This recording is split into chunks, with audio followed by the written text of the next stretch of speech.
Welcome to UnCommie Goods.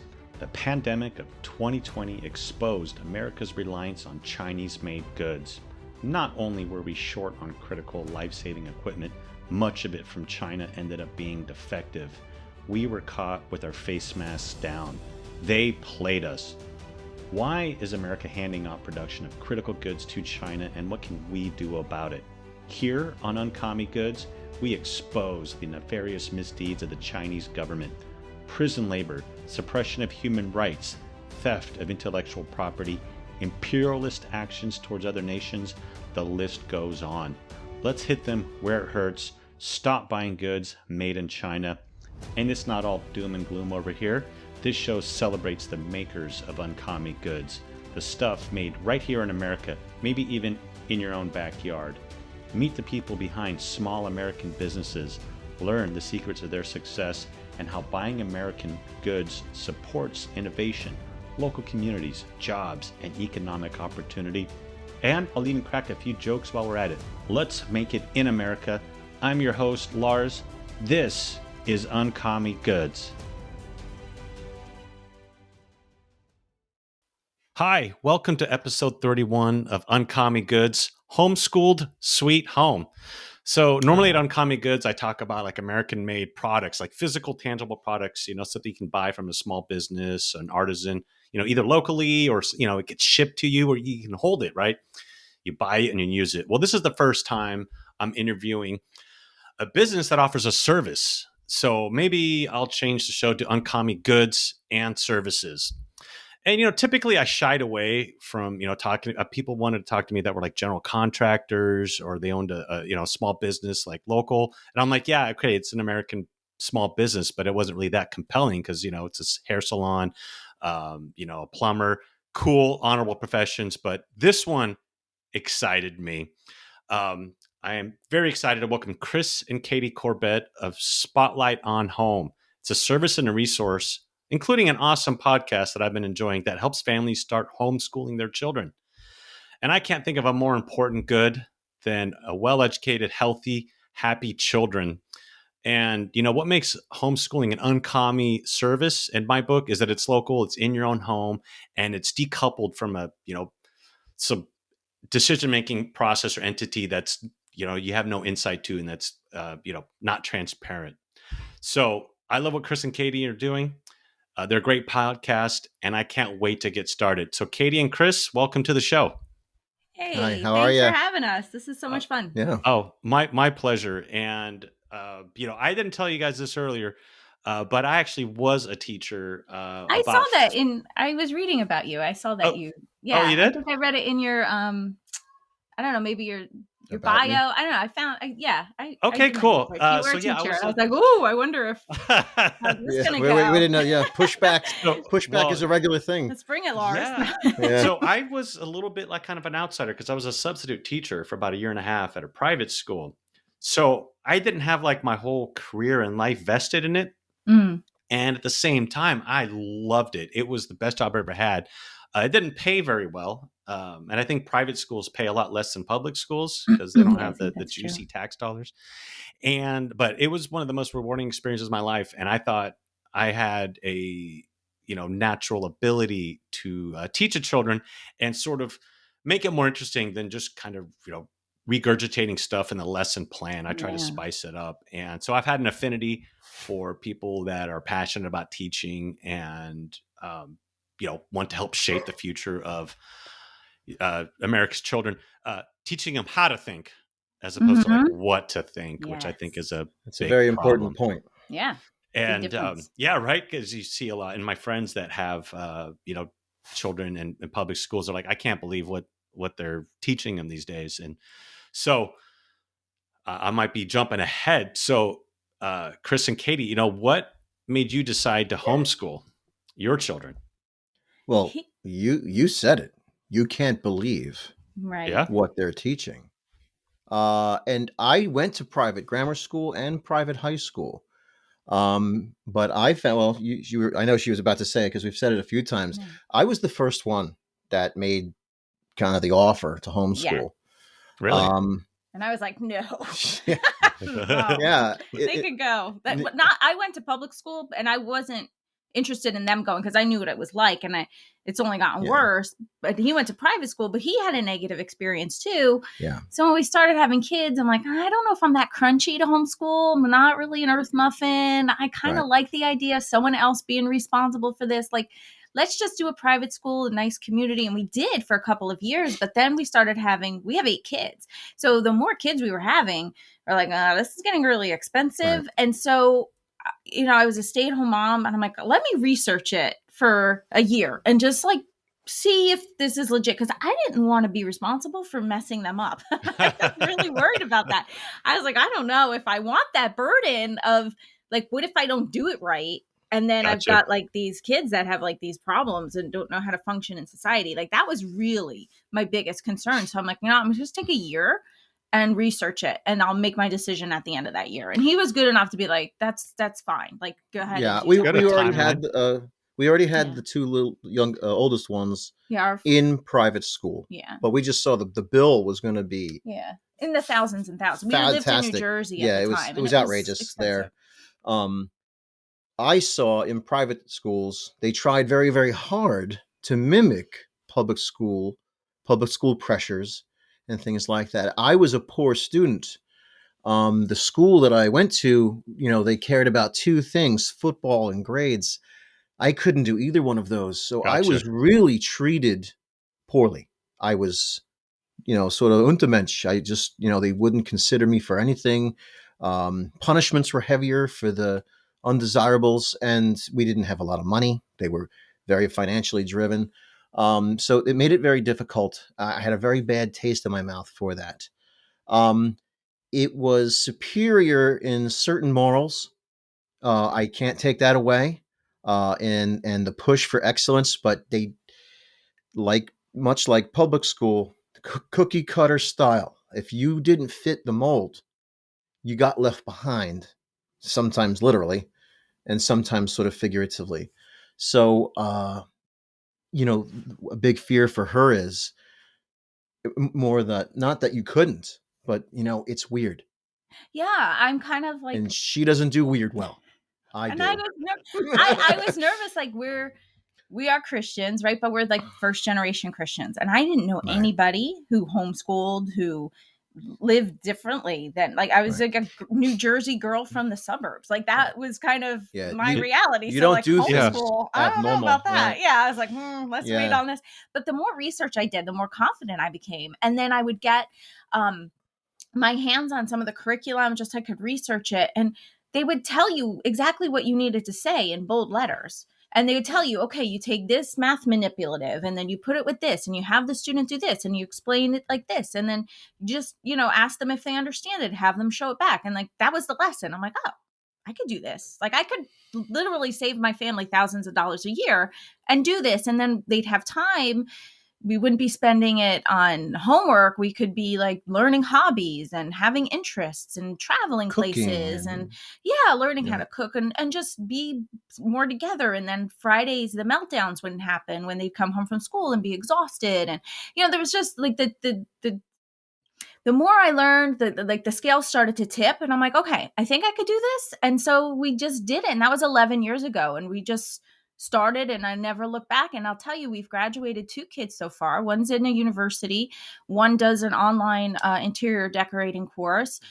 The fruit of the relationships is fantastic. They're really well-rounded. My one daughter, who is at a university program right now, she's like, Mom, the kids complain about how much work they have, but they're just not used to having to juggle like work and chores and, community service and all these different things that they're expected to do in the program that she's in. And she's like, I've done this my whole life. We've always volunteered and we've always had other things going on besides just school. So she's like, I'm really well-rounded because of it. And so that was really a really cool affirmation for me, where she's getting straight A's, and we're not like the 2 of us together. I mean, we probably, I don't even think we got a perfect score on our SATs, like combined. Like, it was really shady. No comment from me. Yeah. so we're just like, could we really do this? But, like, here we are, we're just pouring into them truth, goodness, and beauty as much as possible, and building those relationships and teaching them life skills and giving them space to kind of become who they're supposed to become without the pressure of trying to fit in with the crowd, and you know, like letting them kind of pursue their interests and hobbies. It's been really rewarding in so many levels. It's not easy all the time, but it's definitely rewarding. It's love to hear that. Go ahead. Okay. Yeah. So I like what you said earlier, like you studied for a year, right? And you said that at some point the balance tipped, right? Yeah. Where, you know, anytime I'm going to undertake a new endeavor, like I rented out my house about 7 years ago. I spent about a year researching about like how to be a landlord. And I went from like, this is going to be like one of those crazy things ever to now it's pretty much hands off. And Right. so I think the more research you do, all the things you make up in your mind about what it possibly is that make it difficult or challenging, you start whittling away at that. And then all of a sudden you feel confident. And I even emailed the authors of some books I read. I'm like, you changed my life by reading this book. Yeah. And I like that. Very similar. There's something you should know. Yeah. You know, we started in the 2000s, right? Okay. And 2010. 2000 in the teens. Yes. I don't even remember now. So we're not the pioneers of homeschooling like the people from the 70s, you know, the late 60s, the 70s, the 80s that were like really like out there types homeschool. You almost never heard of it.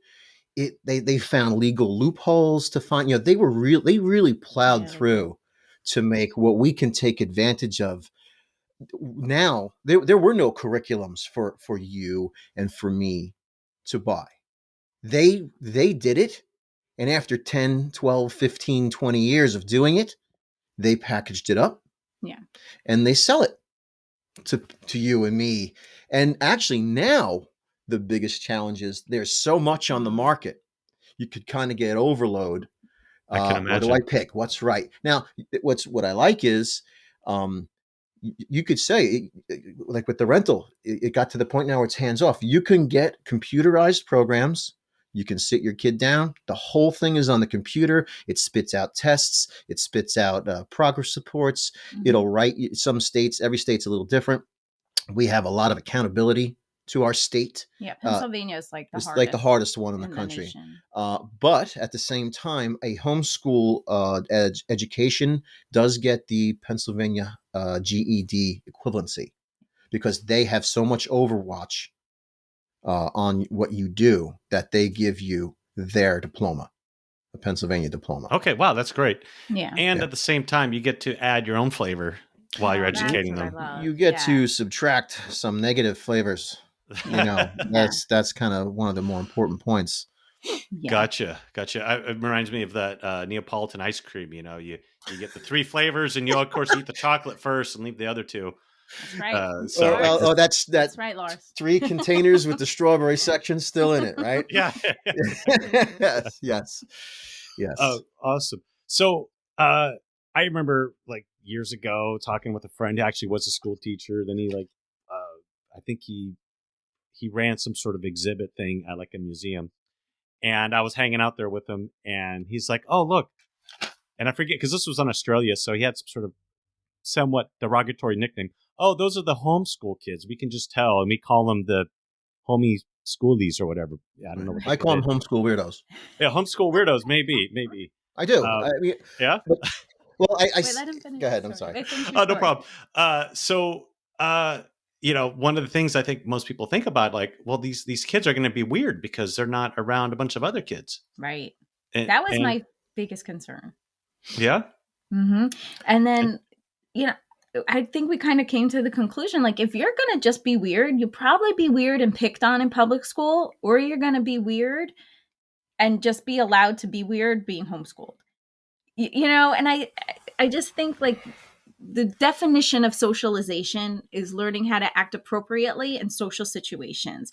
You don't really learn that from 30 other kids your own age being not allowed to talk to each other. You know, like, that's like sitting in the cafeteria in middle school did not teach me how to hold a fork and knife properly and have nice dinner conversation. You know what I mean? Like it wasn't that's not where I learned my socialization from. You learn it Makes from sense. your parents and your family and stuff. Like you just don't learn it from a room full kids of your own age. 25 9-year-olds. Typically, I mean, these like days, Lord of the Flies. Yeah, it's like Lord of the Flies. I mean, it typically devolves, and it requires someone older, more mature, wiser to step into the room and create that order.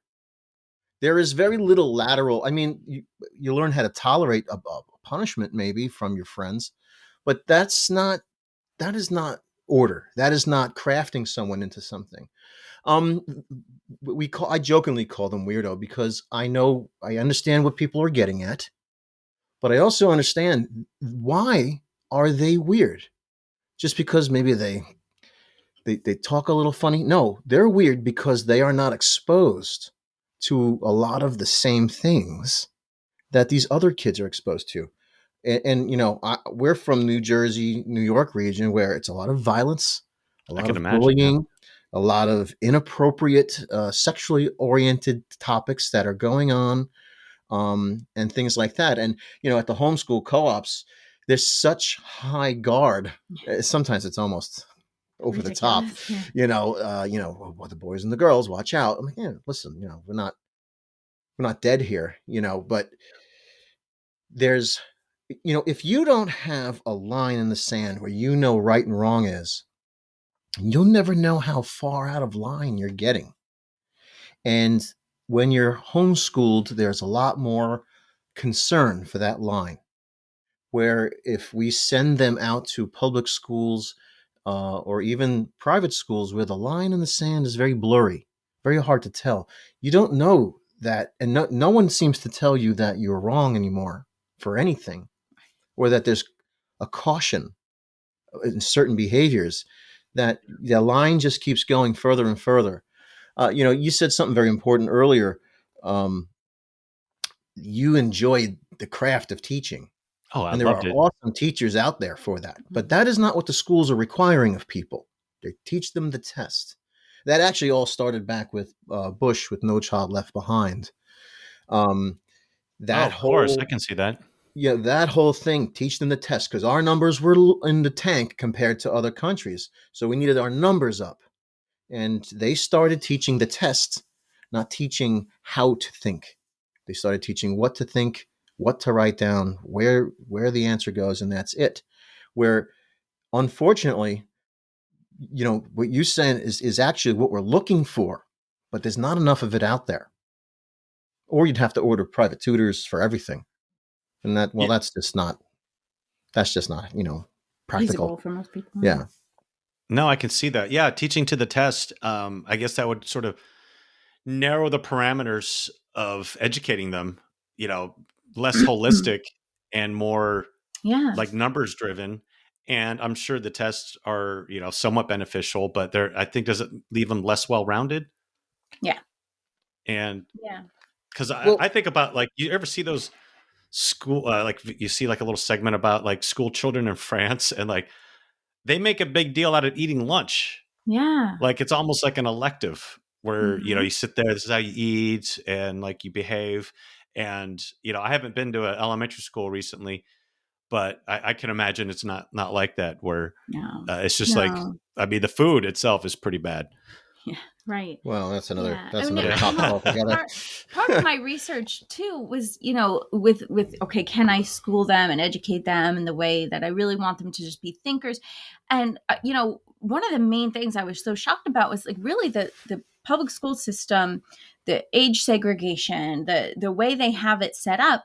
It was really based on just a response to the Industrial Revolution. They really wanted all the immigrants that were coming in. They wanted a way for everybody to kind of get on the same page. Everybody speak the same language. Everybody have the same basic skills. And then, you could graduate from there and get a good job in a factory. So like there'd be steady tax revenue. It was really a way to kind of take this influx of people they didn't know what to do with, give them basic knowledge, and then let them go ahead and work in the factories. And it was really right around the time of the Industrial Revolution. And they did that, which, and I don't even think it was a bad idea. Like it served the purpose that it needed at the time. Yeah. It's just like to force our kids into that now, where the economy is different.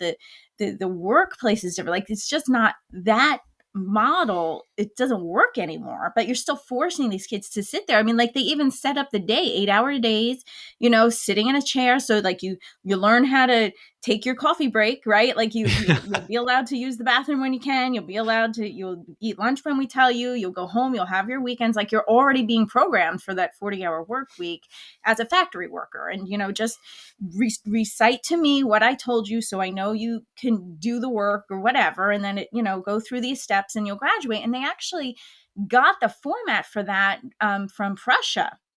I was Prussia just thinking that. Yeah, Prussia had started it because they wanted to rebuild their military and become more of a force. And they said, okay, well, how do we do this? Let's start with the kids. And so they started age segregation, teaching nationality, teaching them how to read and write, and to produce good soldiers. And we took the model and we just applied it so that we'd have a good workforce. But it's just like, it doesn't make sense anymore. Like, and we've both talked about it. Like, you know what? I want my neighbors to be educated, right? I want them to, absolutely. If they don't have a home life where homeschooling would be conducive, I think that like having a school, maybe not the way it's set up now with like the federal funding and that kind of thing, but having a way for everybody to have a basic education. So like they're not breaking into our house and stealing from us, right? Like you want people to be educated, but I don't need to participate in it. Like, I don't need to put my kids on the altar of public school in order to make public school successful. Like, the public school model is a failure. I'm not going to sacrifice my kids and their education just to hold it up. Like, no, we're going to just choose something different. So. As homeschoolers, we're not completely dissing it for the same reason. I used to say that. I just don't want my neighbor's kid climbing in my window because he didn't. You definitely want most of society be productive members of society. We can look at authors from Europe, like Les Miserables with Victor Hugo. Part of that whole story, even though it's a whopper of a story, there's several elements in there that talk about the need for education. Education was freedom from this drudgery of life. They fought for a public education, for a common education. That is a good thing. So we just don't want to be forced into yours. Makes sense. Kind of like a parallel economy. Exactly. Very much like the parallel economy. I love that. I think it's brilliant. Parallel education. I just kind of came up with that earlier today. Sure. Parallel education. Before I posted it on Gab. As I said, hey, I'm interviewing, Chris and Katie. So be sure to subscribe to UnCommie Goods on whatever podcast platform you use. And look for me on YouTube. Links in the show notes, all the above. And I'll have links, obviously, to your website. Cool. And so it's like, this well-intentioned thing, educating the children, sort of forming a cohesive culture, society. And then yet I think maybe at the same time, it's maybe gone a little too far. 8 hours a day to educate children. I think that's a bit much, especially I'm thinking of myself as a young boy. If I was in school today, they would definitely try and drug me. I was very active, had a pretty vivid imagination and very hard to sit still. I'm still like that. Yeah. And look, but you make a great entrepreneur. You know what I mean? Like, look at all the things that you're able to do because of it, right? Like, I like to think so. Yeah, we have 5 boys. And I say to him all the time, like, they would be in so much trouble all the time because like to get them to sit and do their work, I literally have to say, okay, sit down with me. Let's just go over this concept. And then you can go run around outside for a little while and then come back in and I'll read a story. But if they had to sit in school all day long, they'd be in trouble constantly.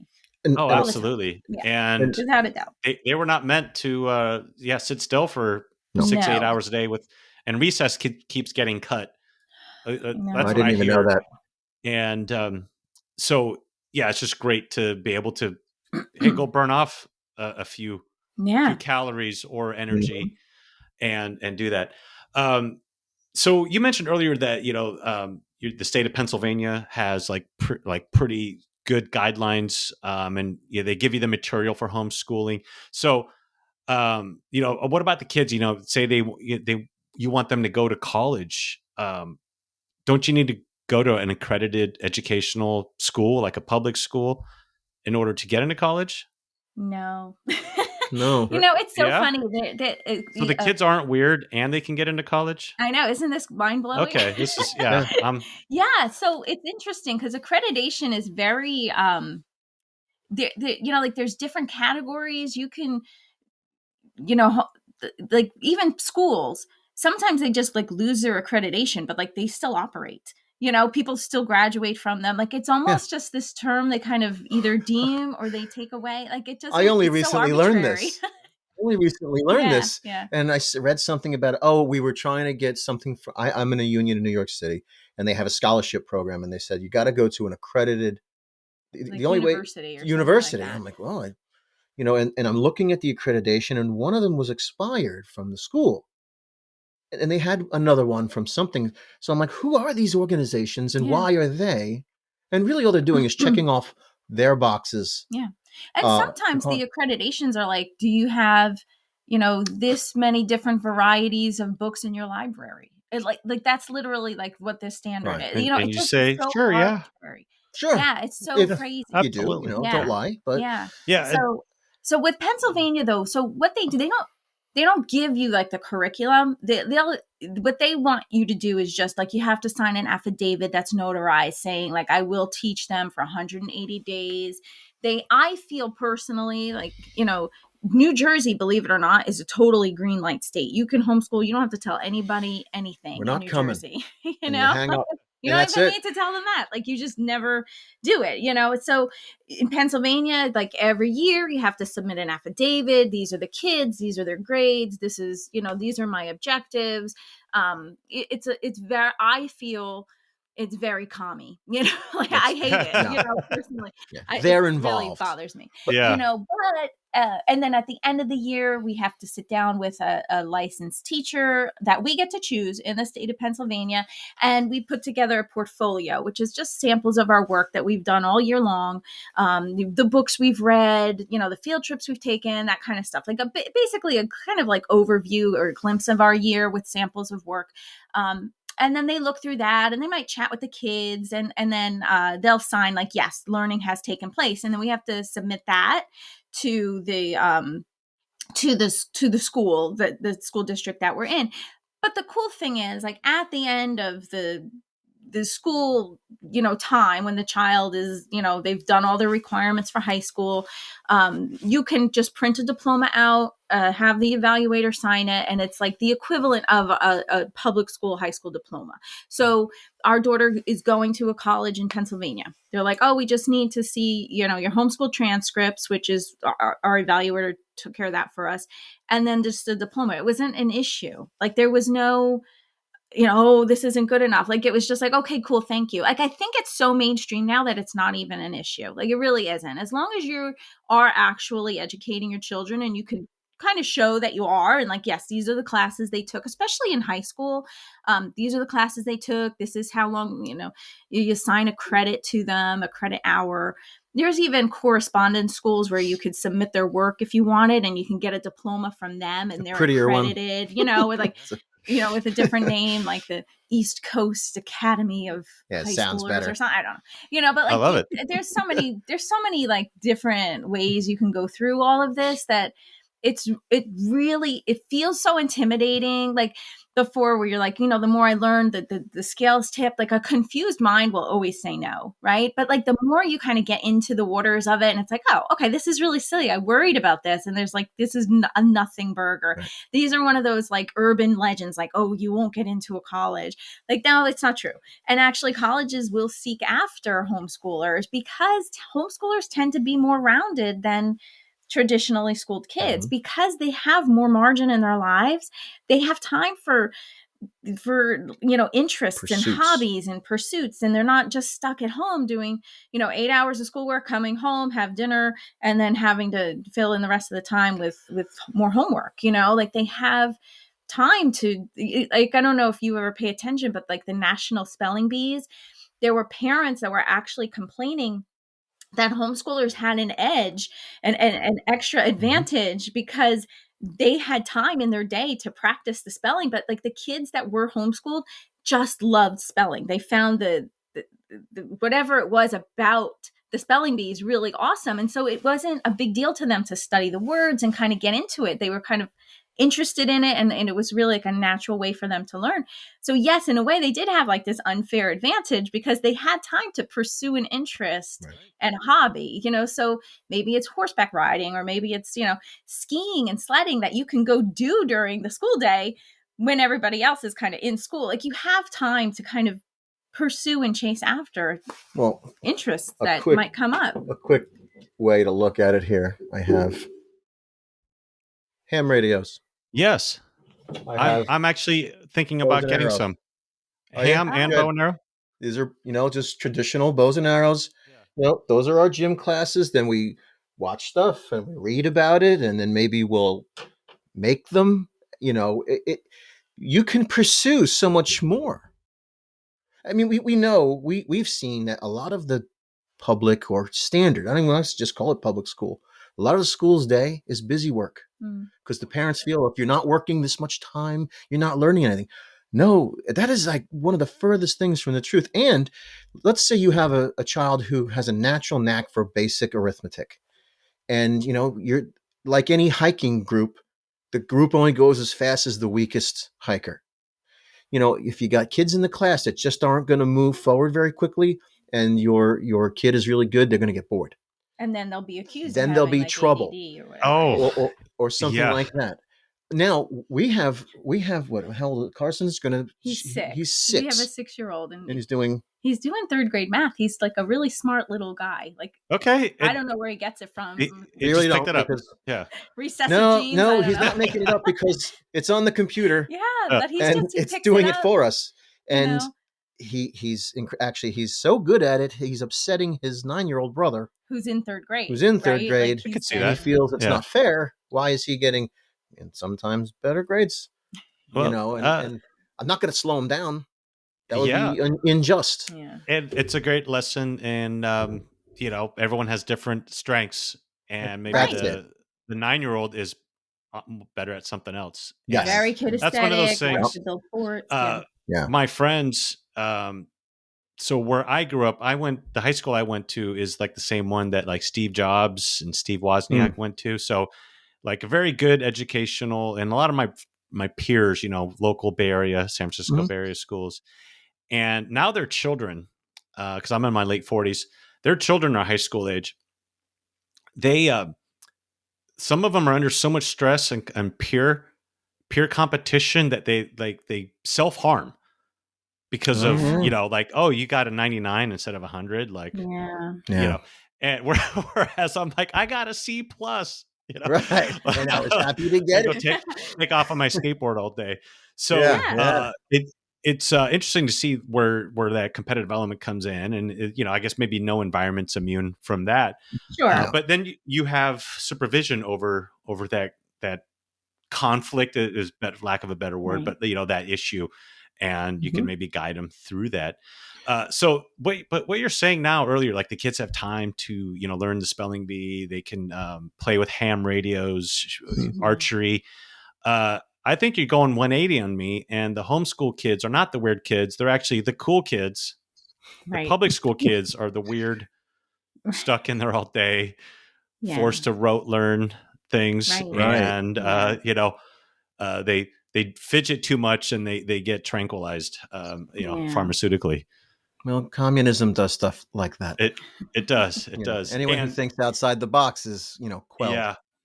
And I'm pretty interested in this homeschool. You said it's becoming mainstream. I think so. Especially, I think there probably were some people, maybe like me, that like were interested in doing it, but then we're like, I don't know if this is, it's like too crunchy. Let's just keep sending them. They didn't want to be weird or different. But I think COVID really shined a light on like, hey, now the parents are like having to help the kids with the school, and they're like, oh, this is so boring, or why do you have to do all this busy work? Like this is crazy. And like their kids are sitting there and they're miserable and they're breaking down, and they're like, you know what? I think I could just do a better job.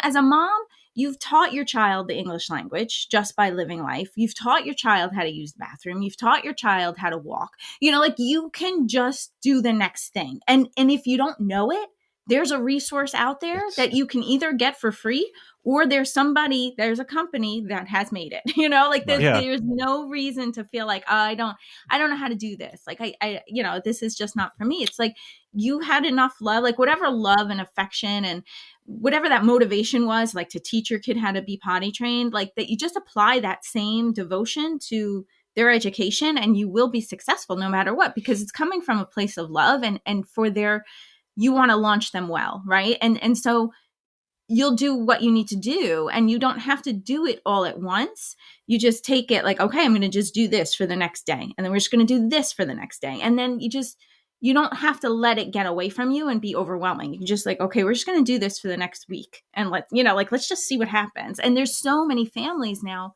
that are thriving now as homeschoolers, where maybe pre-COVID, they would have never considered it, but it kind of fell in their lap and they're like, right, I love this. We're not going back. And there's plenty that are like, oh no, this is not for me. Let's send them back. And that's their choice. Right. But there's a huge influx. I forget the percentage. Over 100%. Like there's just like a huge increase of homeschoolers now. Oh yeah. When we first started, even mask mandates, like all that stuff, the parents are like, oh God, that's another whole podcast for another whole time. Like my least favorite subject, the pandemic. And that was one of the things I was going to ask is how has the pandemic, because you do sell a product that helps like dispel the, it's like would you call it like a cheat sheet for homeschooling? Mm-hmm. Mm-hmm. Yeah. Could you maybe share a little bit more about that and how is the pandemic? And that is free. So if you go to the Spotlight, if you go to Spotlight on Home, that we have like 10 tips to start homeschooling now. So if people are still on the fence or worried or all these questions like, well, what about accreditation and what about this and what about that? Like we kind of broke it down. We put it into a PDF for you that you can just download and use as a resource. And then we walk you through the questions you should really be asking yourself, just to kind of get yourself in the right mindset to homeschool. Because I really think it's more of a marathon than a sprint. And you really need to get the right mindset, because there are days where you're going to be like, what was I thinking? And so you want to be able to kind of like, okay, I'm going to make this commitment and I'm going to see it through. So we walk you through the steps of like the thought process that needs to take place and a lot of the fears that might come up for you and how to choose like the right curriculum, how to, come up with these. We did a cheat sheet for Thanksgiving too. That's free on the website as well. Like what, when the obnoxious aunt comes over and is grilling your kids about homeschooling or grilling you about homeschooling. Like what do you had a podcast about that. Yeah, we did. That's one of I think that actually was our like most viewed on YouTube. Yeah. Yes. Because I think people are worried, I enjoyed that one. Yeah. So it's sort of the 180 experience where it's like, oh, here's Chris and Katie and their weird homeschooled kids. And then you compare it to like the other parents' kids who are maybe a little less like unable to behave around the adult dining table. Right. And all of a sudden it's like, hey, don't be fooled. What's sorry? I was gonna say we have our moments too. Like, of course, you might walk into dinner and it's not pretty all the time, but like, yes, we can have a conversation. They know how to hold a fork. We are also not immune to any of the world's problems. Right. Oh, absolutely, absolutely. But there does appear to be less. Did you hear so and so's daughter? Maybe involved in with someone and got herself in some trouble. There seems to be a lot less of that. Yeah, there's not as much pressure, I think, to have to date and have to less fit pressure, in with that, less drugs and alcohol, less all these other things that are regular. Yeah. Regular occurrences, even in private schools.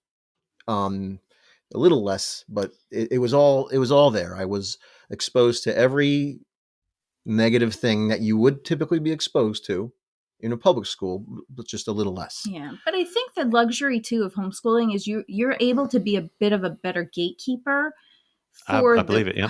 Like they say you're like the culmination of like the 5 people you spend the most time with. Right. So you actually have the luxury as a homeschooler to say like, let's find people that share our values, or let's find a group that has these interests same as us, so that you can shape who they spend their most, like you pour into them what you want to have come out. Right. And so like you can be a better gatekeeper then for them, not that you're going to be immune to the problems, but you'll at least be able to maybe create a hedge a bit of like, let's get into this hobby, or let's have this interest, or let's read these stories about heroes, or whatever it might be. And like, you get to help put into them maybe some character traits that will help them stand up when things get hard, and help them say like, no, I'm drawing a line in the sand. This isn't right. Like, you can actually shape their character, and you do that by their creating the environment that you really want for them and shaping that for them. I think that's great. Are you familiar with Jordan Peterson? Yeah. Yes. And I'm actually introducing more and more of it to the family. Hey, are you? Yeah, I liked him for a few years. I never really got involved because I've got 100 other things I listen to. Of course, yeah. But just recently, I know he got some major pushback and had to quit his position, or he quit because of the woke academic environment, and where we could go off, but it's where skin color is more important than your efforts. But he said something that really stood out for me, and I think it was in his first book, 12 Rules for Life, and it's like, make sure your children don't become people you can't stand, or something like that. So having, not send your kids out for 8, 9, 10 hours a day to be shaped outside of your gatekeeping, and maybe gatekeeping, another, like, quality control, ensuring that they have a quality environment. And I see a lot of parents just sort of, a lot of them just kind of tune out to their kids. And it's easy for me to say, I don't have kids, so I might be speaking from a point of ignorance. But there's a whole element that totally out of the control, and being able to take that back in, you could sort of adhere to that principle that Jordan Peterson mentioned. And as controversial as he supposedly is, if you watch on YouTube, I'm doing the air quotes. Yeah, I think his writing is pretty, very important, and some great principles. I was playing him for my kids this morning. Really? Yeah, that's great. Showed up on Instagram, little reels or whatever it is. Yeah, these little micro concepts, and I said, "Listen, I don't even remember what it was, but I think I played it for you too, right?" There's a thing happening, and it's been going on for probably 20 years. My boss, one of my last bosses, he's a mind like ours. For lack of another term, he was mentioning his daughter, and he said she came back a raving communist. Yeah, from college.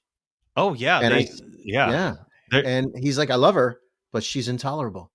Yeah, And I mean, I've seen a lot of that where it's like, hey, here's me before I left for college, and then boom, she comes back, and like once I'm all for self-expression. I bleached my hair blonde when I was in my teens and 20s, but they their hair's dyed, they got the pierced upper lip or something, and they made themselves, I would say, very unattractive.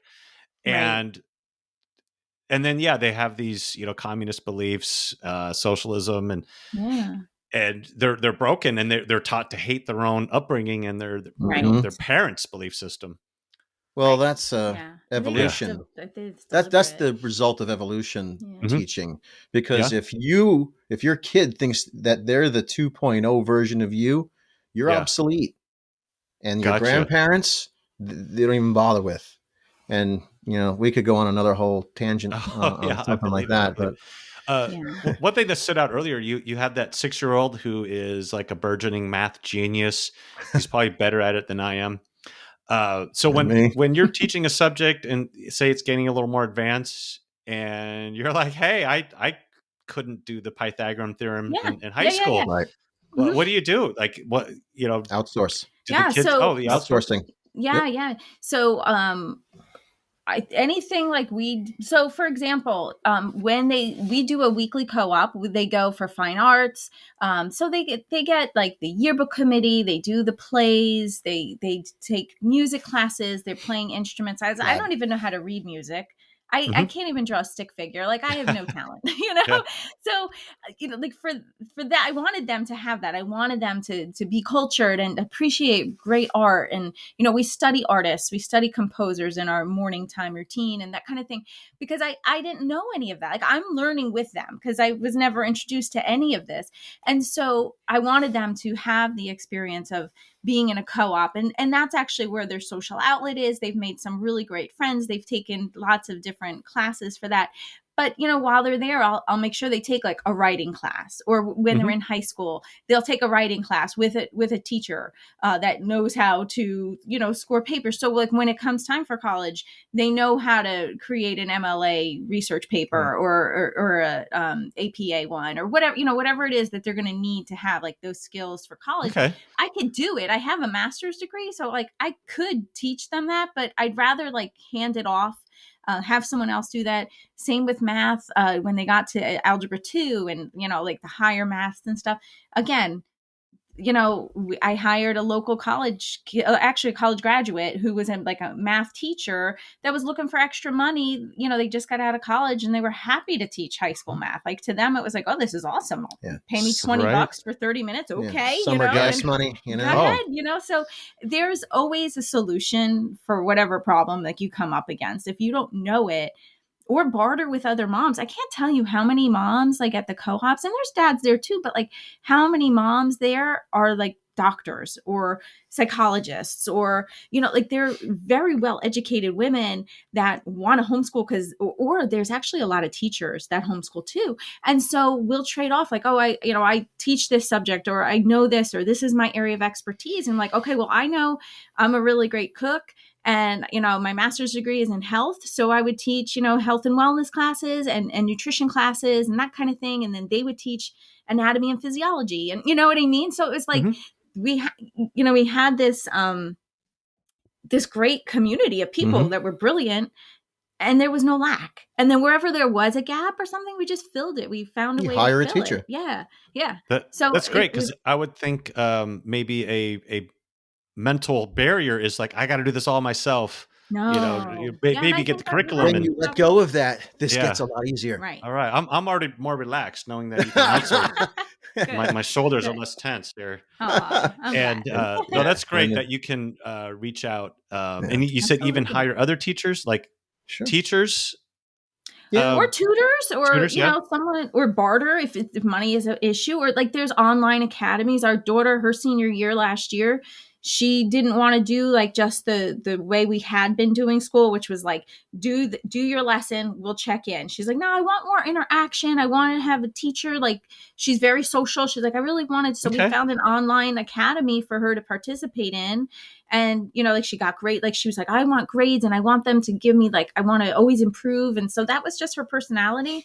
So we were like, okay, fine. So I found a great one, and she did it, and she thrived and loved it. She got straight A's. Another child of mine, if I put them in the same program, she'd be like, oh, I can't do this. It's too, like, it just depends on their personality. But as they get older, I tried to give them more autonomy too with how they wanted to be schooled. Like, okay, what are you looking for? Do you want more literature-based curriculum? Would you prefer, doing hands-on stuff, or would you prefer doing online? Like, what works for you? Like, how are you going to learn best based on your strengths and your personality? And some kids being asked that in school. How do you want to learn? What are your strengths? There's learn this or. So you mentioned like a co-op. Is that like, is that a place where you all meet, or like the kids center, or are they? Because when I think of homeschooling, it makes me think of that show Little House on the Prairie. You have one room and the various kids. There's like that one mean girl, blonde with the braids, Nelly. That's evil. Nelly. And is that what it's like? Maybe minus the evil blonde girl. Well, no, there's always a Nelly. It's actually it's nice. It's nice for the moms. Like, so once a week on Fridays, we come together. We rent out a building. There's a woman that's in charge of it. Everybody pays like a registration fee, and then we hire teachers. So we hire professional musicians. We hire professional artists that share our values and our goals, and that are interested in pouring into our children. And then the moms like kind of come together and like, oh, like one mom's like, I love to knit and sew. I'll teach a sewing class to kids that are interested. And like I said, another mom's like, I'll teach anatomy and psychology for the high school level, and I'll teach a writing class, and then they'll take pottery, and they get to do all these really cool things. Lab science. Lab sciences. Like, but it goes by age. So like my little guy. So for example, for me this year, we have a preschool program because we have a 2-year-old. He stays home with my older child, but my little guy who's just in first grade, I do a story time class with them, and I have snack time for them, right? And then the second graders also, and then they go to music and recorder, and then they come to me for a story and some snack. And so it just depends on the age and what's needed at the time, and what classes people are interested in taking. But there's a lot to do, and there's about 60 or 70 families I think that are in our co-op this year, actually. Okay. There's a lot, and so they get that. Are they at the co-op every day, or no, just on Fridays. And we're there too. Yeah, so our co-op day is on Fridays.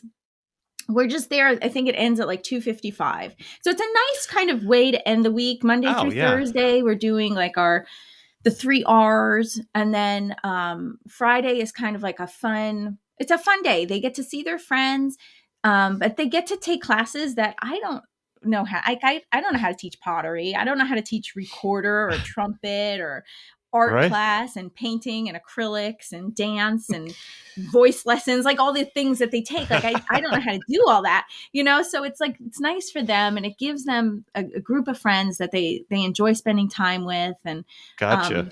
It's a good outlet. I went and sat in with the pottery class the other day. And probably my favorite part of this whole thing is that I'm learning with them. I don't know anything about pottery. Yeah. But I watched this woman had these, some pretty crazed kids.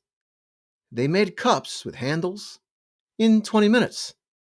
And I was like, wow, because some of these kids were pretty active, and they really pulled together, the whole thing, the bottom of the cup, they smushed it all together and the whole thing. And like, wow, look, I just learned that kind of too.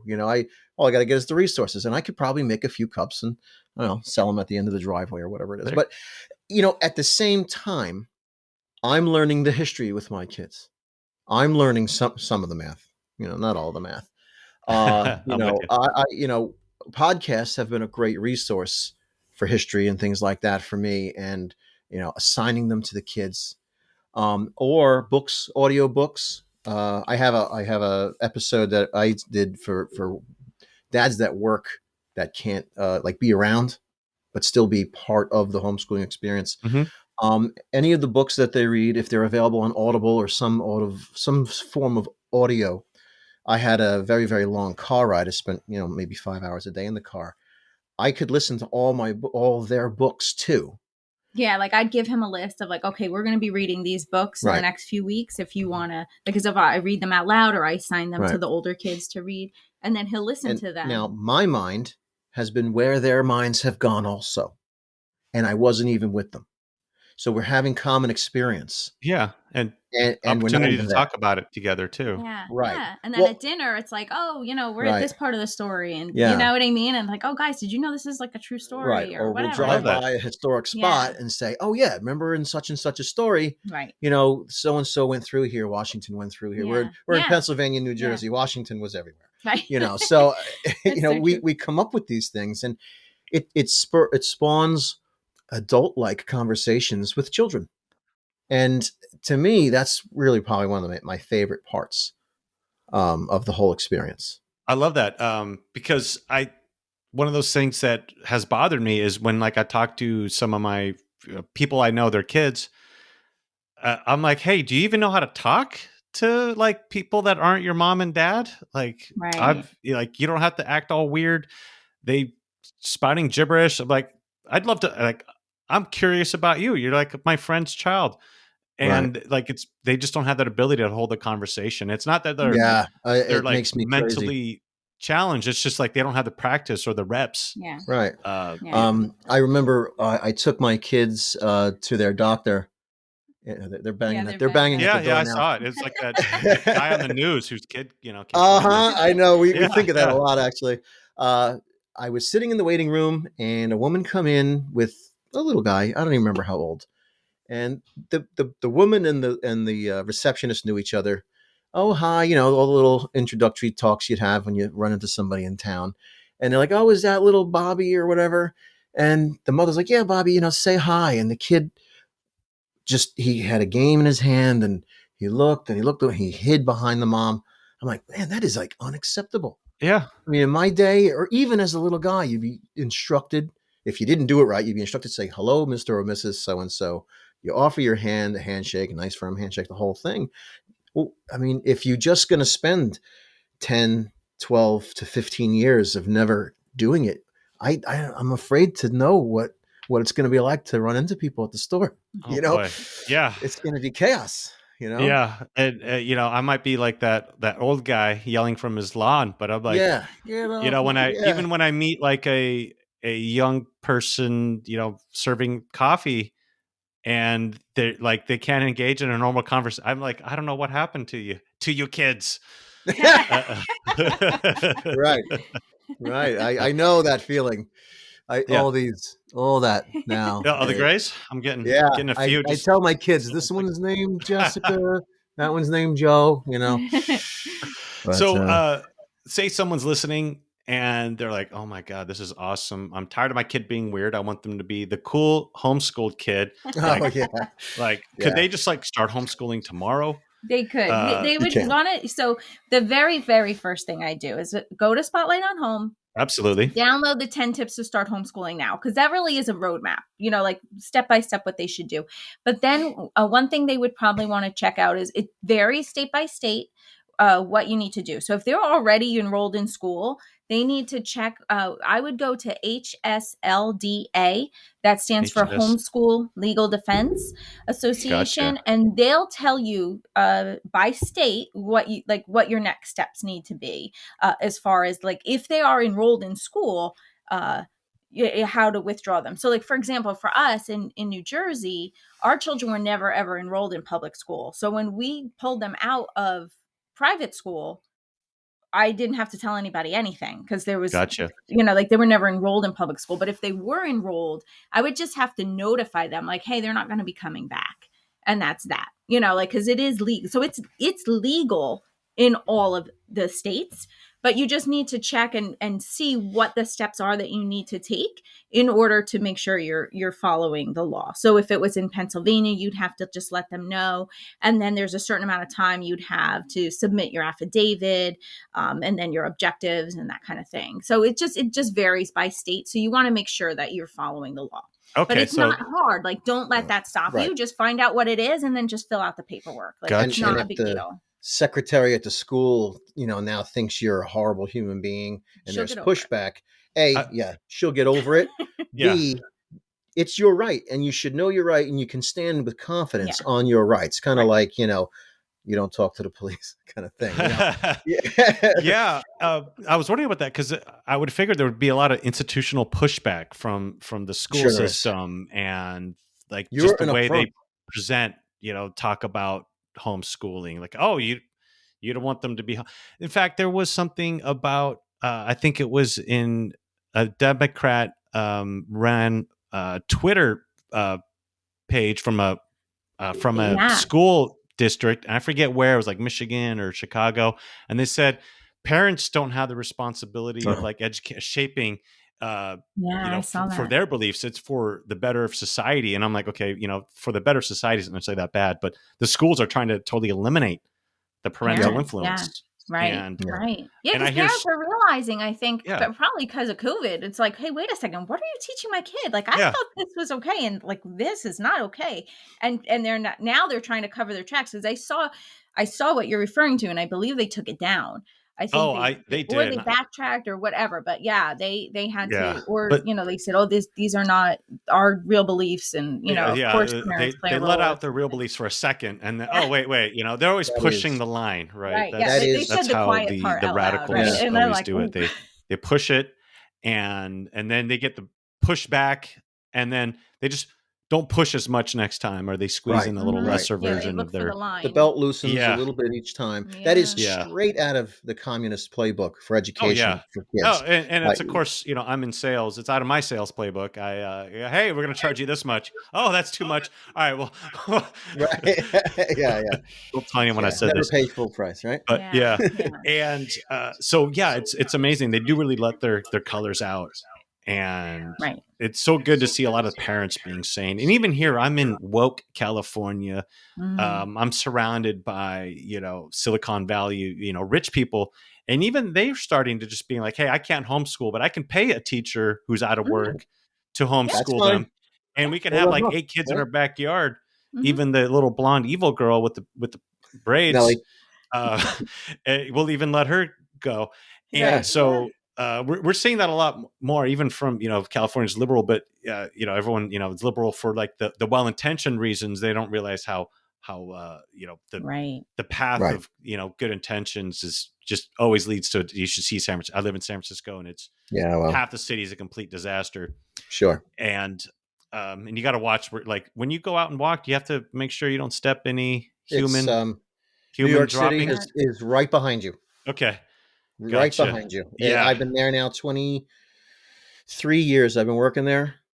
It is lost. Yeah. Gotcha. It's so sad. It's not like the Rudy Giuliani New York City of the 90s, It's like, it's total crap. We're all the way back to Dinkins now. I mean, he'll send me videos of like the hypodermic needles on the ground. Gosh. Like, you have to watch where you step. It's disgusting. It's People so gross. are getting dog leashes, and they're tying themselves to the columns in the subways because the homeless people are throwing people onto the tracks. I heard that there was a young lady that was just pushed while she was waiting for an oncoming train.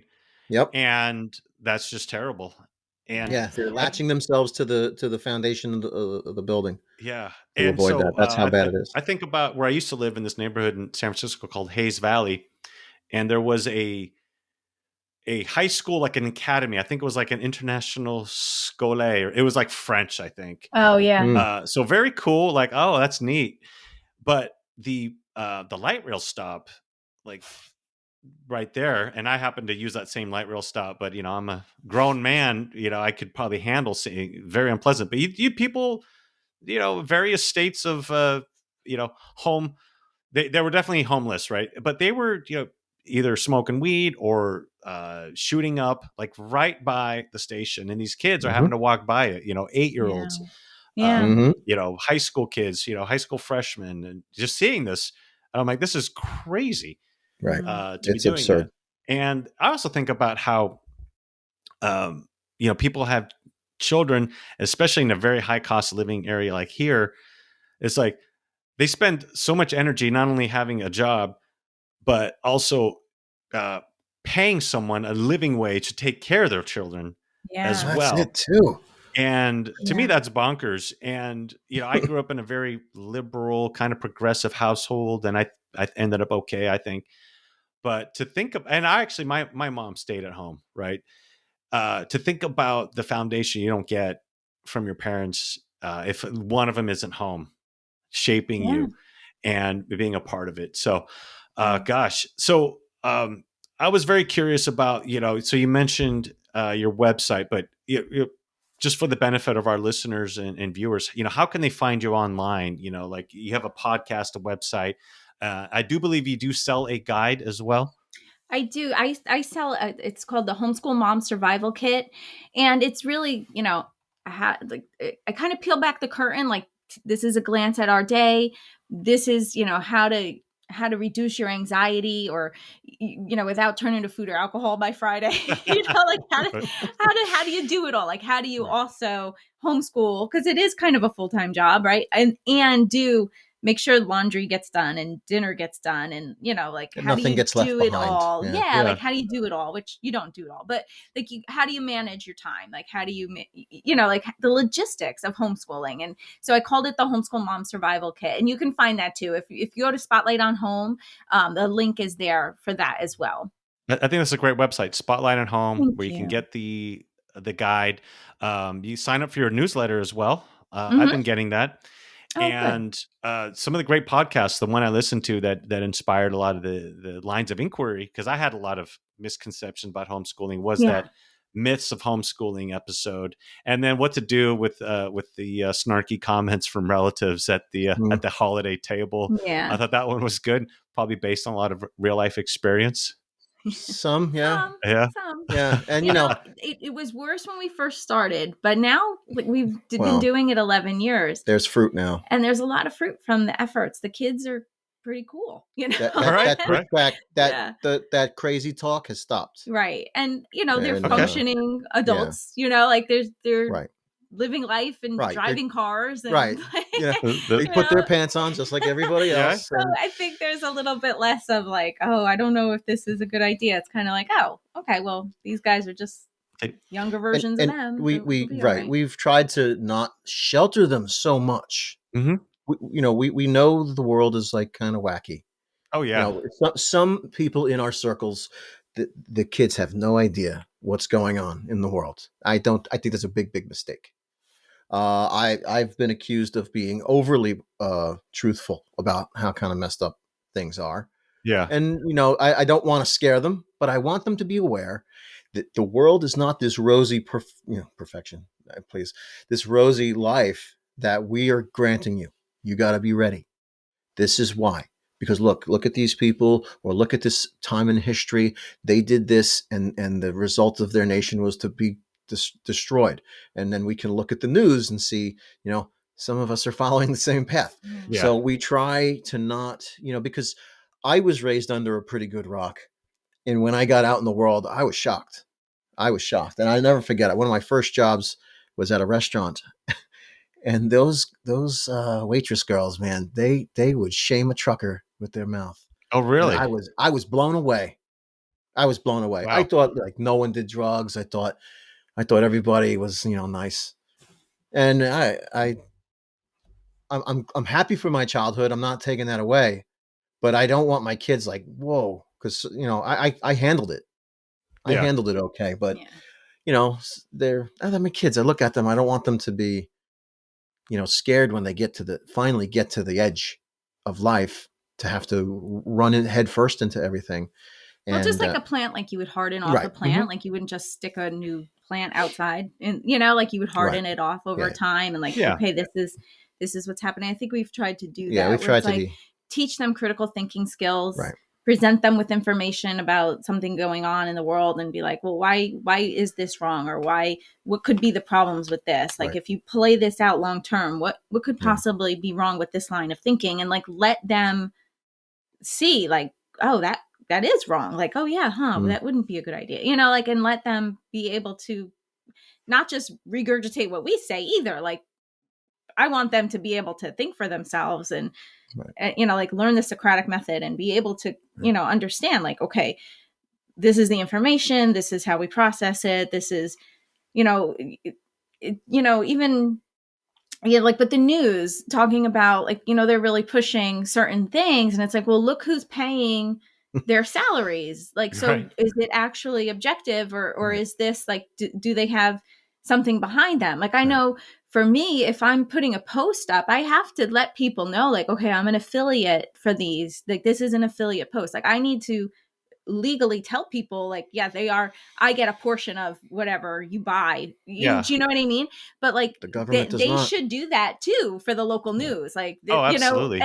And I think you need to be able to say, like, okay, this person wrote this article, but let's look and see what they do for a living, and like teach them how to research and then see, okay, is this an unbiased opinion then, or is this slanted somehow, and let them be able to draw conclusions. But really, it starts out with like being able to harden them off. Yeah, building like a good foundation. Yeah. So they're not easily rattled in the world. Because I could see where it reminds me of my very good friend in high school. She was, very, very sheltered. And then she went off to college, and she was like one of those straight A students. And I'm like, hey, how's college? She's like, I'm on academic probation. And I'm like, what happened? She's like, I discovered alcohol and sex. Yeah. And so, like, I think it was maybe just too restrictive. And then once she's opened up in the world, it's like, what is this? This is great. Right. Or, this feels fun for the time being. Right.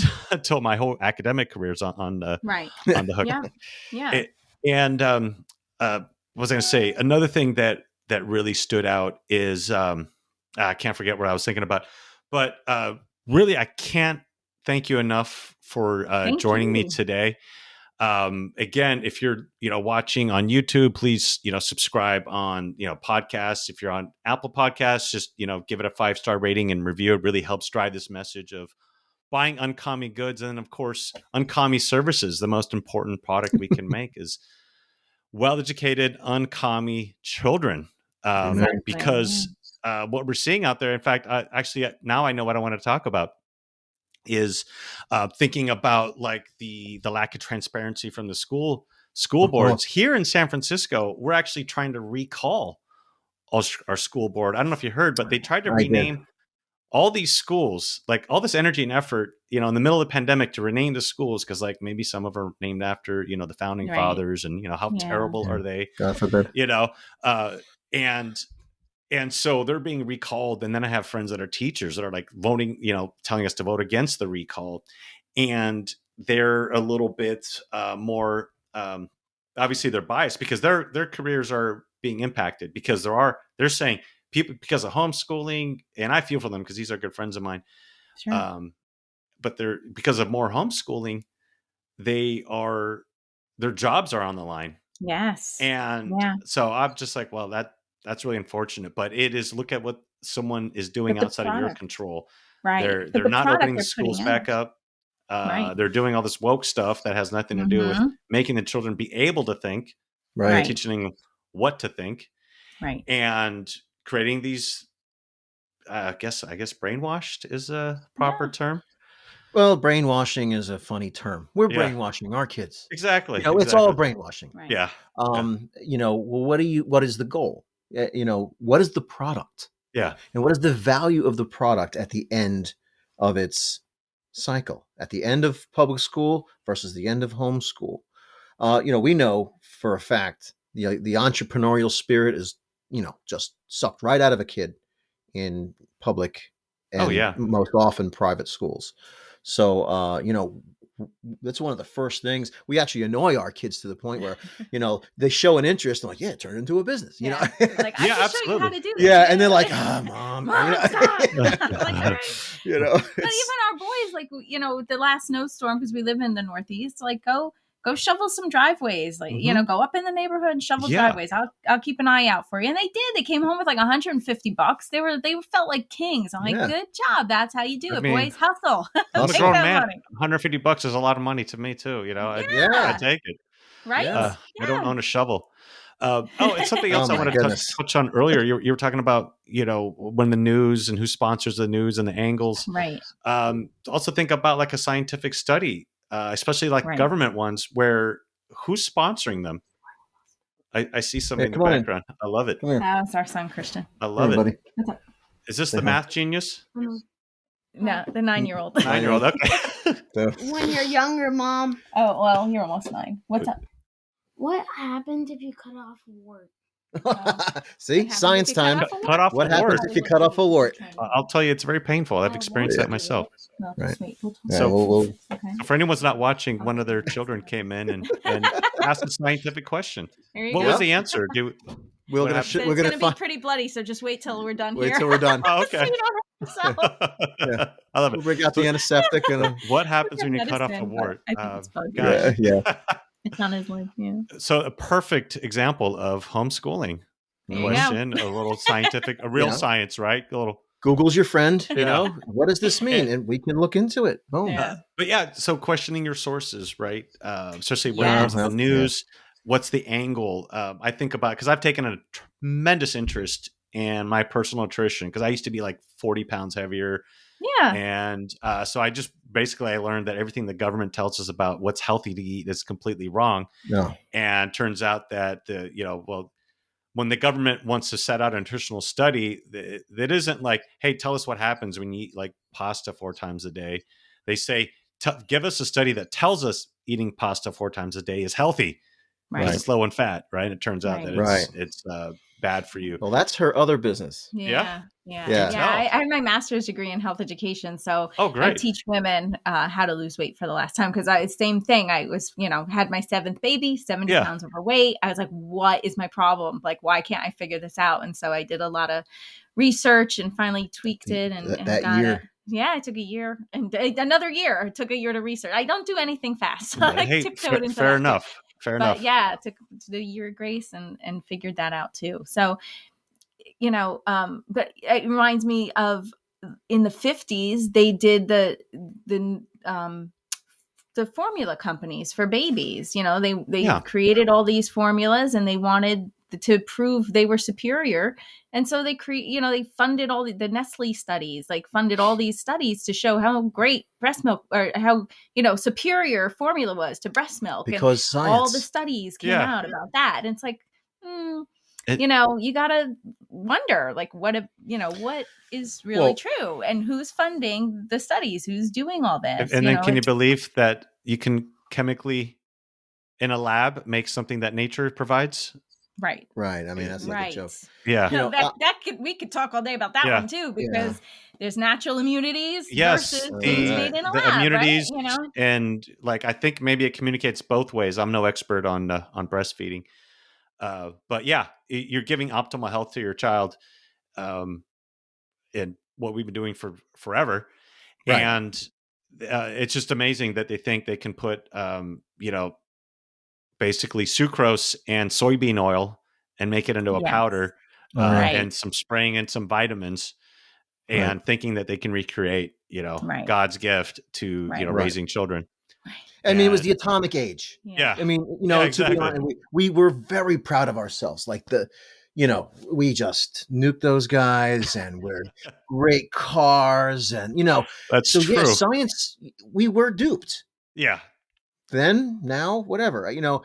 I'm a race car fan. I really believe that our politicians and our news agencies and our science studies, I want them to be badged like race cars with who is sponsoring. Oh, yes. Completely covered, because that's the truth. Yeah. It really absolutely. Is the truth. And so we're a special interest group.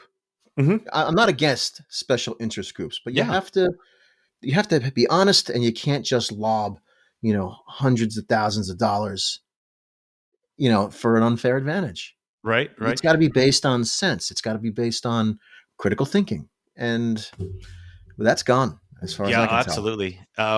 And that's why a lot of you said critical thinking's gone. A lot of discourse is based on emotion, and not fact. Yeah. And I mean, it's obviously hard to remove emotion from any heated discussion. But I speaking of podcasting, I made fun of Neil Young for trying to take a stand against Joe Rogan, and my my more gentle hippie friends pretty much accused Joe Rogan of killing people. Right. And you don't have to like Joe Rogan, but he does allow open discussion, and he's open-minded. Whereas the authorities are saying this is 100% right, what we're telling you. And if you have any deviant thought, deviation from that line of thought, that's misinformation. Mm-hmm. And that's a dangerous path. I just don't want to see us go. But so of course, all the responses to me, I was posting on Facebook on my personal page, and everything was so emotional. Right. And it reminds me of the Salem witch trials. Yeah. We were reading about them, and I'm like, the same logic is now being applied that they used then. Like, you either are a witch, and if you float, you're a witch. If you sink, you must be innocent. And you know what I mean? Like, you can't win in this situation. And it's like, don't question it, and you have to jump on board. Otherwise, you're probably a witch too. And it's just like this. The same mass psychosis is going on now. It's just a different. Well, as Christians, we teach, the 10 Commandments say do not murder, but Jesus said to hate your brother is murder from the heart. Mm-hmm. This cancel culture is a form of murder. Oh, absolutely. You are not worthy. You're dead to me, like the old time. Yeah, you're dead to me. It's murder. It's a form of murder light, and so that way you don't even have to be anything you say doesn't have to be credited for anything. And I can't get behind that. I don't have that heart for the people who have a different opinion than me. Yeah, no, exactly. You know? And I've always, well, especially lately, I've been a fan of just people being freely allowed to express themselves. Because Right. if I they're do love that wrong, about Gab. you could say, well, yeah. XYZ reasons why you should reconsider. Maybe I don't say it as nice as that. Okay, but that's fine. You know. Yeah, and I forgot where I was going with this, but it just seems that people are way too quick to cancel for something somebody said versus what they did, and or an associative thing. Yeah, especially if Just you're to be a public associated figure with a group. Yeah, you're finished. And that's the crazy thing. And if we jump back to Joe Rogan, like they label him as alt-right and white supremacist. Meanwhile, he endorsed Bernie Sanders for president, and he said Michelle Obama would make the great next president. And whatever your personal beliefs on whatever he's saying about those two ideas, it definitely doesn't show him to be alt-right and or white supremacist. And so I think just like people just throw on labels on people and then try and I read my Bible. I'm a firearms owner or advocate for the Second Amendment. And, you know, I have right-wing ideology in general. And we have 8 kids, so we're completely crazy. I've been labeled a terrorist. Have you? Flat out. Terrorist. Really? Yes. Wow. That's another story.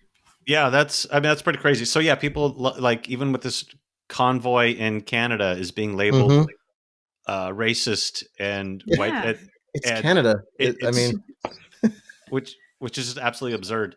And I read this somewhere, but it's where I think the leftists for everything, because Chris, I'm a little bit like you, a little right-wingish, firearms, San Francisco, that's only you come off as an extremist. It's a big dichotomy there. So with the labeling, everything's intersectional from the left, right? So if I happen to be interested in conservative beliefs and, target shooting, that automatically puts me in this bubble or where I overlap with people that are setting up little bunkers in Michigan and trying to, kidnap politicians and things. It's like, no, like it's really weird how they intersect everything and everything's intersectional.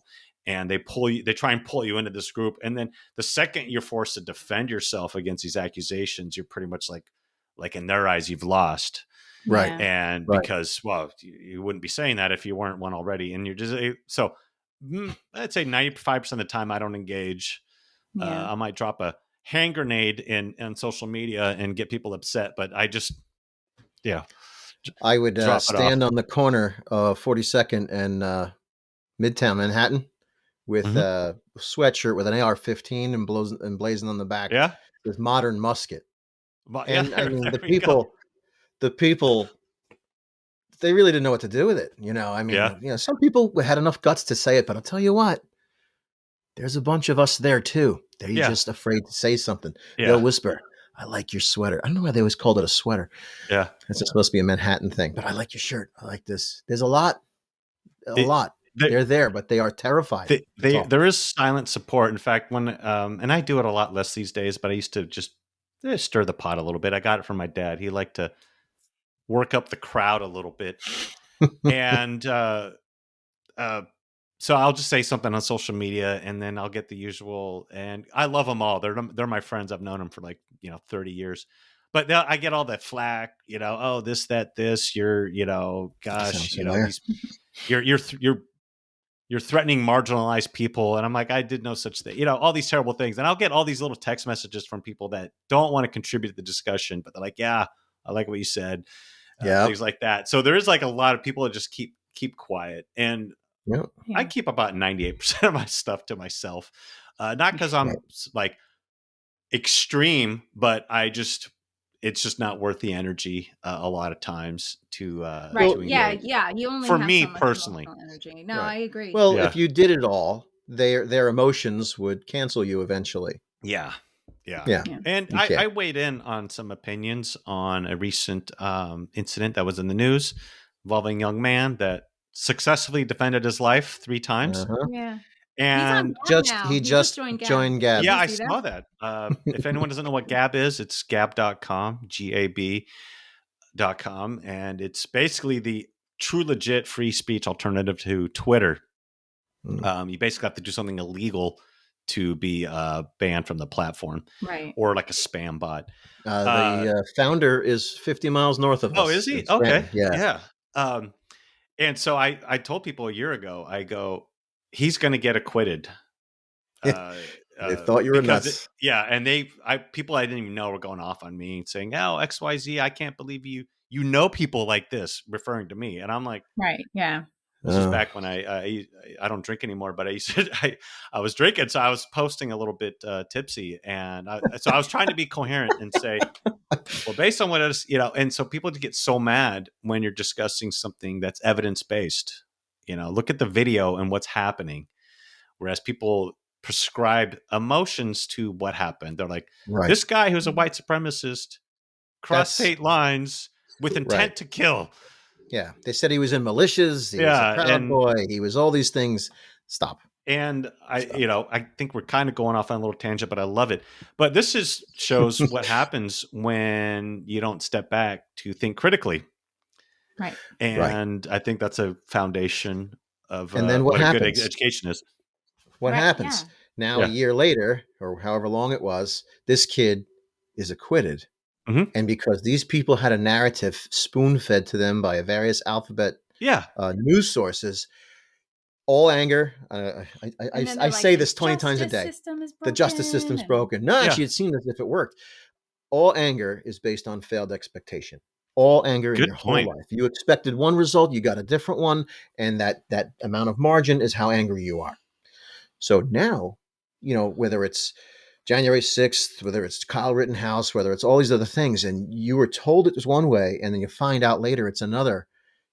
Outrage, more emotion, more of this, and pitchforks and torches, and then the people that have a different thought are villains. Yeah, absolutely. And it's getting scarier because they're more emboldened, because the alphabet agencies are telling them, all these things, and now it's a pandemic, and now it's a vaccine, and now it's this, and you just mentioned the word natural immunity. You don't have a platform.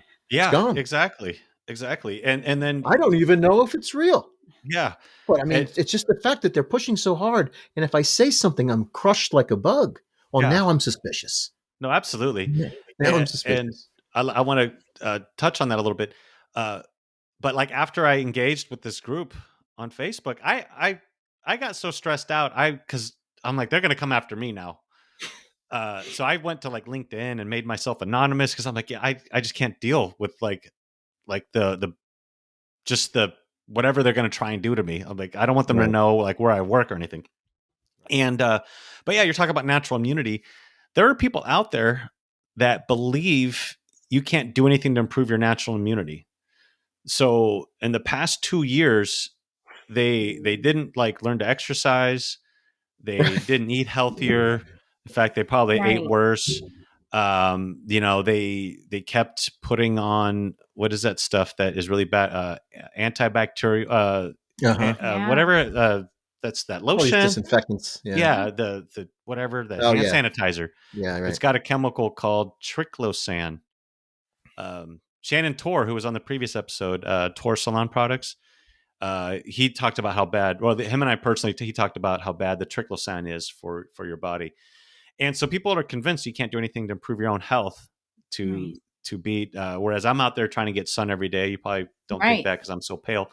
But and exercising and eating well, like people think everything's out of your hands unless you get this government. You're just a victim, or just wear a mask. That's the only thing you can do, right? And so if you're not wearing a mask, you're like, oh yeah, you're crazy. Yeah. I'm a firearms instructor, and I've taken now dozens of firearms classes, and one of the first things they teach you is healthy people are harder to kill. Yeah. Whether it's a bullet, whether it's the flu, whether it's a pandemic, whether it's, cancer, whether it's a car crash. If you start better when the problem begins, you're going to fare better, more likely. Yeah, absolutely. I'm a construction worker. That's not like hard science to like swallow and like understand. I'm no genius. She'll tell you, I mean, but this is not complicated. I'm hardly the physique of the picture of health, but I know better that being better has better results. That's absolutely. How can it's you the foundation, right? Just like you're giving the foundation for your minds to do better against the attack of the world's mind viruses that they're trying to affect them. Sure. And physical danger as well, as healthy and strong you can be. Is the better for, be it physical danger or disease, anything like that. Right. And we definitely don't, society does not encourage that at all. No. They definitely encourage a pill or an injection, etc. Right. See, I knew we were going to do this. I knew we were going to I know. We gotta migrate off to other conversations, which I love. Speaking of the most reviled man in America, Joe Rogan. I mean, his guests, stay in chat for a long time as well. Oh yeah. And well, you could edit whatever you want. Oh no, absolutely. Keeping all this on. Cool. I love it. So are you going to see what happens when you cut a wart off? Well, we had medicine. I'm willing to them try every once in a while, but he has one on his knee. He was showing me before, and it must be irritating. He brought it up for about 2 weeks now. So we have like I don't know. It's like it's a freeze thing. Freeze it. Oh yeah, I remember having that. So we have that, but I guess he's getting impatient with us actually applying it because he's like, "Can I cut it?" I'm willing to cut it. A few minutes. No, that's a very young boy thing to do. It's like, hey, can I just? I'm ready to go. Hack this off. Yep. Go. This no longer belongs. I'll let you take care of that. Do a little homeschooling, home medicine. So once again, Katie and Chris of Spotlight on Home. Check them out on spotlightonhome.com. A lot of great resources. Again, I mentioned earlier, they have a podcast. They have a free guide. And then there's a paid, what was the thing called again? It's the Homeschool Mom Survival Kit. Homeschool Mom Survival. Basically taking all the lessons you've learned for the past 10 years you've been homeschooling? Yeah, 11 now. 11. Yeah. All right, I don't want to sell you short. 11 years all in one. So a tremendous resource if you want to start homeschooling your kids, shape their, what kind of person they're going to be. I mean, the parents have the biggest impact on how your children are going to end up. So Chris and Katie Corbett of Spotlight Home, thank you so much for joining UnCommie Goods. I really appreciate it. Thank you. Really had a good time. Thanks, Thanks, so man. much fun. Right, thank you. Get to know you too. All right, definitely. Thanks.